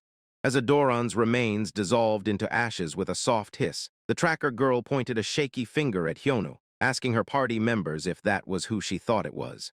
She whispered that he was the #1 trending topic on Hunter Kill's community website. The masked tank gasped in realization, recognizing him as the advanced player. Hyeonu casually walked away, his steady steps echoing in the quiet dungeon. The mage practically squealed with goosebumps, recognizing the iconic tracksuit and hairstyle in the flesh. Meanwhile, in the basement of the Ares Guild Korea branch, 2 suited men approached the management department. Chung Myung-woo, the management department head, threw a sly glance over his shoulder, questioning what brought the head of human resources all the way down to the basement. The HR head handed over a sleek black folder, mentioning that Mr. Hyuk was supposed to inform him privately about the details he had been briefed on. Chung Myung flipped through the pages with a soft rustle expressing disbelief that a hunter who recently escaped the tower could already have 2A-grade stats. The HR head admitted the tests weren't completely accurate, just an estimate of Hyeonu's capabilities. Chung Myung said, "Still, it's impressive. No, it's beyond impressive. He's practically a monster." Closing the file, Chung Myung smirked, asking if he was supposed to take care of this guy since Mr. Hyuk only ordered him to be roughed up a bit. The HR head's gaze turned dark and serious as he assured him there wouldn't be any problems if Chung Myung did whatever he wanted. Chung Myung's smirk widened into a sinister grin as he challenged the HR head, asking if he was sure he didn't mean what the HR head wanted. The HR head recounted how this kid went into one of their dungeons and completely tore it up from the inside, humiliating the hunters guarding it at the time. Chung Myung chuckled darkly about the humiliation, to which the HR head scowled, blaming it all on Hyeonu. Then Chung Myung said, "Don't worry if he is indeed that strong. It will be hard to leave it at just roughing him up." Tapping his phone screen with a sharp thud, Chung Myung nodded, agreeing it was better to be discreet so they wouldn't disturb their branch manager, who was busy with the expansion in China. As the HR head walked toward the elevator, he asked about the personnel deployed in China. Chung Myung sighed, confirming they were moved thanks to those bastards at Pado Guild. Pado, China's newly formed powerhouse guild, which had rapidly seized control over half of all dungeons in the country since its founding 2 years ago. The guild leader behind Pado's staggering success had only been out of the tower for 4 years, yet all the high-ranking members were already famous for their monstrous abilities. But what was even more surprising was that the identity of Pado's leader, who sat comfortably at 5th out of all S-grade hunters globally, remained a complete mystery. A mysterious woman with a menacing demon skull tattooed across her bare back stood shrouded in shadow. Chung Myung dismissed the Hyeonu issue, stating they were too busy dealing with Pado to fool around. He promised to handpick a specialist to clean up this mess, capturing Hyeonu's clueless, wide-eyed face perfectly on his phone camera. Miles away, Hyeonu was practically glued to his new smartphone, marveling at the screen. His roommate, sipping a hot mug of coffee, chuckled and asked if the technology was really that amazing to him. With a sudden bright flash and a soft click, Hyeonu snapped a photo of his bewildered friend, proudly telling him to smile. Leaning in to look at the screen, the roommate's eyes widened in awe at the high definition. Scratching his head in disbelief, the roommate marveled that phones could run such high-quality games now. He had bought the phone so they could stay in touch. But Hyeonu hadn't put it down for 3 hours. The roommate then casually mentioned that his own guild, the Soul Guild, managed the village in the woodlands dungeon Hyeonu brought up earlier. He added that there was no boss monster there at the moment. Hyeonu, rapidly tapping his screen with tiny synthetic blasts, groaned as his character died. Hyeonu suddenly paused his game, blinking as his roommate's words finally registered in his brain. He whipped his head around, shrieking in pure panic, demanding to know why there wasn't a boss. The roommate deadpanned that it had been defeated a couple of weeks ago. His roommate patiently explained that real-world dungeons work differently from the tutorial tower, where monsters take about a day to regenerate, while common monsters in the real world keep reappearing endlessly. Once a boss is defeated, the shop is effectively closed, and it takes quite some time to regenerate. Hyeonu grasped his head in horror when his roommate estimated it would take around a month for the village in the woodlands boss to return. Raising a hand to calm him down, the roommate clarified that the boss was defeated 4 weeks ago, meaning it should actually regenerate in 2 to 3 days. Hyeonu let out a long, dramatic sigh of relief, then asked about the swamp in View Dungeon, which his roommate admitted was controlled by Ares. Throwing his head back, Hyeonu huffed in frustration over how much damn work it was just to defeat one stupid monster. Flopping dramatically onto the couch, Hyeonu listened as his roommate suggested he register for a grade at the Hunters Association to receive perks like sponsored facilities. The moment his roommate mentioned money, Hyeonu twitched violently, his eyes practically turning into dollar signs. Shooting up from the couch like a rocket, he demanded to know how much money he could get for doing barely anything. Pulling on pink dishwashing gloves, his roommate warned he'd still need to provide actual results every few months. Casually washing a mug, his roommate listed off the salaries, noting that he personally earned about 6,400 a month. Hyeonu shrieked so loud the windows practically rattled. Looking at the quiet apartment complex under the night sky, Hyeonu bellowed that they should go register right that second. When reminded that the association was closed, he roared that they would go tomorrow. The towering glass exterior of the Korean Hunters Association's ability measuring center loomed under a bright sky. Soft footsteps echoed as someone strolled in wearing casual track pants and slide sandals. Hyeonu and Sihyun entered the room, radiating an unmistakable air of confidence. Behind the desk, a stern-faced examiner looked up, clearly unamused. The examiner asked dryly if they were here to sign up, asking for a name. Hyeonu casually introduced himself. The examiner froze, his eyes widening in disbelief as he realized this was the guy who escaped after 12 years. Hyeonu barely blinked, simply replying with a confident yup. Examiner thought, so it's him. Even today the visitors have been asking about him. The examiner's mind flashed back to the chaotic moments earlier when Seokwan had burst in, desperately shouting for Hyeonu. Returning to the present, the examiner scoffed internally, thinking Hyeonu was just a novice acting like a big shot because of a good test score. With a sigh, the examiner held out a small, mysterious cube, noting that he had finished checking the personal data. The artifact glowed with a dark, pulsating aura. It was the Eye of Truth, meant to project his grade status on a hologram and decide his hunter grade. Without hesitation, Hyeonu reached out and grabbed the glowing cube. A sudden mechanical hum filled the room as a bright blue hologram projected upward. The examiner leaned forward, smirking slightly to himself as the machine hummed, expecting nothing more than a B grade, considering all the hype probably B+. Suddenly, his face got confused looking at the screen. The hologram finalized its scan, displaying a staggering web of stats. Hyeonu glanced at the results and simply chuckled. Oblivious to the gravity of the moment, Hyeonu casually asked if it was done. The examiner's jaw dropped, his face twisting into pure shock. He screamed in utter disbelief, his voice echoing out into the streets. It didn't take long for the internet to explode. News feeds were suddenly dominated with hot posts calling the advanced player the next big thing. Comment sections went wild, with people marveling that all his stats were a grade and expressing deep jealousy over his newly acquired status. The rumors spread like wildfire as hunters everywhere stared at their screens in disbelief. Everyone agreed there was no one like him in the entire world. Hyeonu stared intensely at his own phone, taking in the digital chaos. Later, cruising through the city, Sihyun kept his eyes on the road, remarking how fast word travels these days. Sihyun added that it could not be helped since everyone was talking about him. Sihyun brought up the scene Hyeonu had caused inside the Ares-controlled dungeon, betting that all sorts of people were now keeping tabs on him. He glanced over, noting that Hyeonu probably did not care.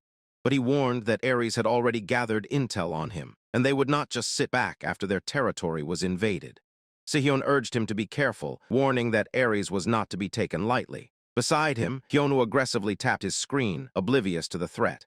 Sihyun furrowed his brow, deeply annoyed, and asked if Hyeonu was even listening. Hyeonu began to shake, suppressing a snicker as laughter escaped him. Sihyun glared, demanding to know what was so funny. Hyeonu shoved his phone into Sihyun's face, laughing hysterically and calling the guy on the screen a complete loser. With tears of laughter in his eyes, Hyeonu explained that this ridiculous character appeared on his game loading screen every time he moved between levels. The screen displayed an edgy ninja striking a ridiculous pose, surrounded by cheap, flashy visual effects. Hyeonu roared with laughter, joking that hunters have way too much time on their hands. Sihyun stared dead ahead, his expression entirely flat, and bluntly stated that it was him on the screen. The laughter instantly died in Hyeonu's throat as he froze in shock. Sihyun's eyes practically glowed with dark, murderous intent in the shadows of the car as he repeated himself. With a soft thud, Hyeonu awkwardly dropped his phone, suddenly wishing he was anywhere else. A thick, heavy silence filled the car as they drove on. Hyeonu broke the tension with a nervous cough, trying to figure out how to recover. He cautiously tried to change the subject, to which Sihyun snapped back impatiently. Hyeonu smiled smugly, asking if Sihyun did not have anything better to do. A vein throbbed on Sihyun's temple as he angrily asked what Hyeonu meant. Hyeonu deflected brilliantly, pointing out that while the others always seemed busy, Sihyun seemed to have an abundance of free time. Sihyun closed his eyes, fighting the urge to strangle him, and gritted his teeth as he explained that as a guild leader, he was incredibly busy. Sihyun grumbled that he had even taken time off today just to help out. Hyeonu simply smirked, pretending to believe him. Meanwhile, deep underground in the Ares Guild basement, the management head's office stood ominously quiet. Manager was shocked to see the Hyeonu's profile. A dossier sat on the desk detailing Hyeonu's official measurement profile, showing his grade status. A well-dressed man leaned over the desk, calling Hyeonu a monster and understanding why the branch manager wanted him taken care of. The seated manager chewed his thumb, clearly stressed by the looming threat of this new anomaly. The standing man noticed his anxiety and asked why he looked so intensely serious. A dark, wicked grin spread across the standing man's face as he assured his colleague that dealing with Hyeonu would not be an issue. He leaned in closer, revealing that he had called upon Chungang's sin. The manager bolted upright, his face pale with absolute shock at the mention of that name.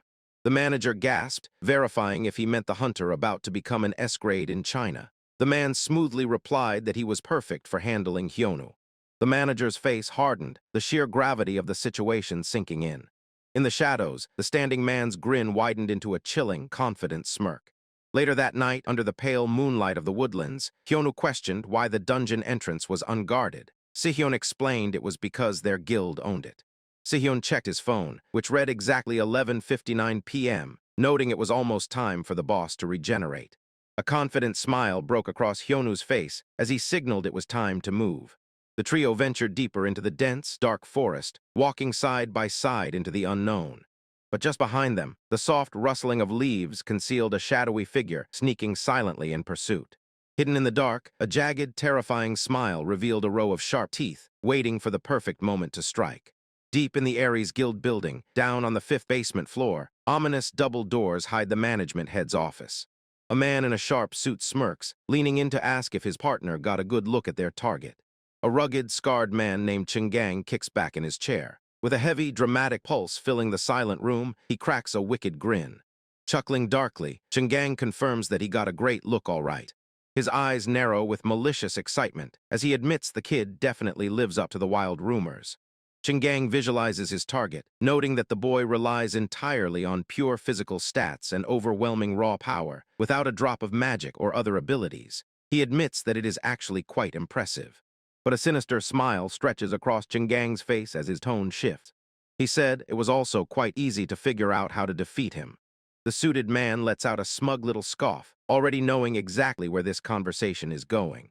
He mentions hearing a rumor that their target is heading to one of their own dungeons tomorrow, the swamp in view. With a loud, violent crash, Chungang slams his hand onto the table, his face twisted in a manic grin as he declares that the news is absolutely perfect.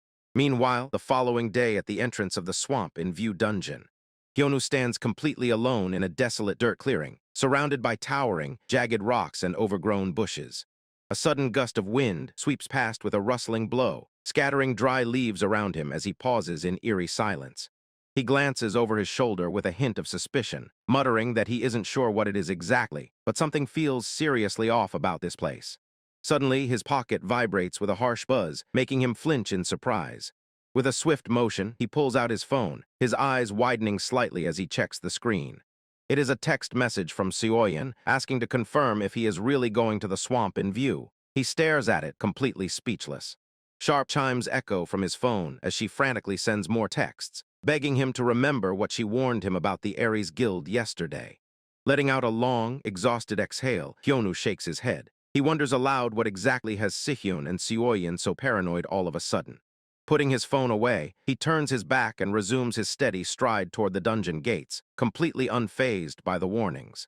A confident, almost arrogant smirk lights up his face as he coolly states that whether it is the Ares Guild or some other annoying garbage, it makes absolutely no difference to him. At a quiet cafe, a woman leans forward with a worried gaze. "Hyeonu, why do you want to go to a dungeon owned by Ares?" she asks. Hyeonu blinks, looking up from his phone in mild surprise. "Huh." He quickly recovers, offering a relaxed smile. "I told you I have got some business there." She does not buy it for a second. "What kind of business?" she presses. Hyeonu averts his eyes, suddenly finding his iced drink very interesting. I will tell you when it is right." Her eyes narrow with suspicion. "Do not tell me. Are you going just to start something with Ares?" A cheeky grin spreads across his face. "There is a bit of that, I guess." She stares at him, completely dumbfounded by his brazen honesty.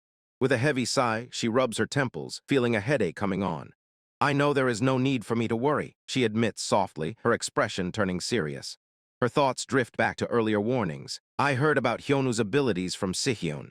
She recalls the viral footage playing on her phone. "I saw the video of him clearing a dungeon." Crossing her arms, she looks back at Hyeonu. "I know how strong he is." Still, she cannot help but issue a stern warning. "Whatever you plan to do in there, avoid crossing paths with the Ares members." and make sure you get in and out of there as fast as possible. Meanwhile, out in the wilderness, the treacherous swamp in view awaits. It is an rank dungeon and not a bad spot for some high-level looting. But trouble is already brewing. A squad of menacing Ares members stands guard outside the dark portal. I bet Ares is also waiting to raid the dungeon, in time for the boss to regenerate. Back at the cafe, Hyeonu rests his chin on his hand, looking completely unfazed by the threat. He gives her his most reassuring, completely untrustworthy smile. All right, thanks for the advice, do not worry. At least, that is what he told her back then. Cut to the present, Hyeonu stands under a bright blue sky, smiling peacefully. His peace is interrupted by a heavily armed Ares guard trembling with rage. You bastard, do you have any idea what you are doing? Huh. The guard screams at the top of his lungs. You are making an enemy out of Ares, you asshole. Hyeonu's mind briefly flashes back to his friend's warning to avoid crossing paths with the Ares members. Hyeonu bursts into laughter, looking down at the trembling guard. Haha, man, that is so hard to do. What? The guard yells. Hyeonu steps closer, completely relaxed. You guys never learn, do you? He points past the screaming man to another guard already knocked out cold in the dirt. As soon as I arrive, you all start disrespecting me. Then you get beaten up for not taking me seriously. A dark smirk tugs at his lips. When you get scared, you start screaming your guild's name and get all desperate. He chuckles, tossing a hand up dramatically. It is the same thing every single time. The guard grinds his teeth so hard they might crack, his face red with fury. You. Unable to take the mockery, the guard lunges forward with a vicious swing of his machete. Son of a bitch.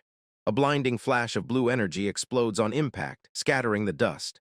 Smoke billows around the heavy metal gates of the dungeon entrance. Hyeonu calmly steps through the fog, leaving the defeated guards behind. He lets out a deep, cleansing sigh as he steps into the damp darkness. His striped slide squelches deep into the thick, foul-smelling mud. The swamp is eerily quiet, an oppressive chill lingering in the foggy air as he takes in his surroundings. Suddenly, hidden in the muck, a massive reptilian yellow eye snaps open. Hyeonu stops dead in his tracks as a colossal tail twitches near the murky water. The ground violently shakes as a monstrous claw the size of a car slams into the earth.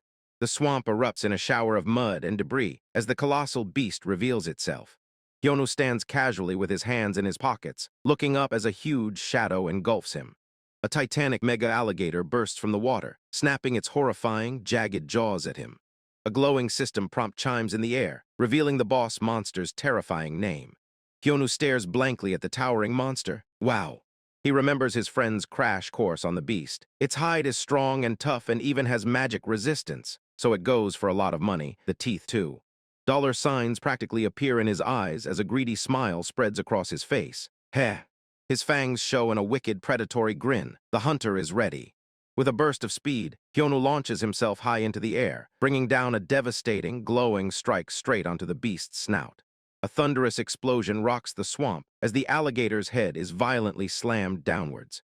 Midair, Hyeonu laughs like a complete maniac. I will kill it quick and loot everything, ha ha ha. The mighty boss monster actually flinches, its massive eye widening in sheer terror. Throwing all its pride away, the giant alligator turns and desperately tries to scramble away. Hyeonu lands heavily in the mud with a wet slap, his eyes locked onto his fleeing payday. He lunges forward, his hands clamping down on the beast's thick tail with a vice-like grip. Riding the thrashing tail through the churning water, he shouts gleefully, "Where do you think you are going?" His face shadows with an utterly unhinged expression. There is a move called the giant swing. Heard of it? Mwahaha. The apex predator of the swamp breaks out in a cold sweat, shuddering in absolute dread. With a roar of effort, Hyeonu effortlessly lifts the multi-ton monster and begins spinning it in a dizzying blur. Let me show you the giant swing. He violently hurls the alligator into a towering rock face, causing a massive, earth-shattering crash. A massive shockwave ripples through the air as the beast is flattened comically against the stone. The mighty mega-alligator just stares blankly at nothing, its spirit completely broken. A single, pitiful tear rolls down its scaly cheek as it lets out a depressing, defeated groan. Suddenly, a massive clawed foot slams into the ground, halting the comedy. The alligator's body erupts in an ominous, pulsating purple aura, its eyes glowing with unnatural fury as it roars back to life. From a nearby hill, a mysterious stranger watches the beast power up. "Oh ho, want some more?" he muses. The scarred stranger chuckles darkly from the shadows. He he he. With a series of heavy thuds, the raging beast violently charges forward, knocking Hyeonu down to the dirt. Unfazed by the attack, Hyeonu quickly recovers and cracks his knuckles with a bright smile. All right, let us finish this. Suddenly, Hyeonu stumbles back, his confident expression replaced by a look of sheer shock. Out of nowhere, glowing red chains erupt from the mud, screeching as they tightly bind his ankles. Caught completely off guard, Hyeonu can only look up helplessly as the colossal, razor-sharp jaws of the beast plunge down to swallow him whole. High above, the scarred villain grins sadistically, his face bathed in eerie purple light. Time to die, Hyeonu. Well, that's all for today. If you like this video, then give it a big thumbs up. And yeah, don't forget to like, share, and subscribe. Bye.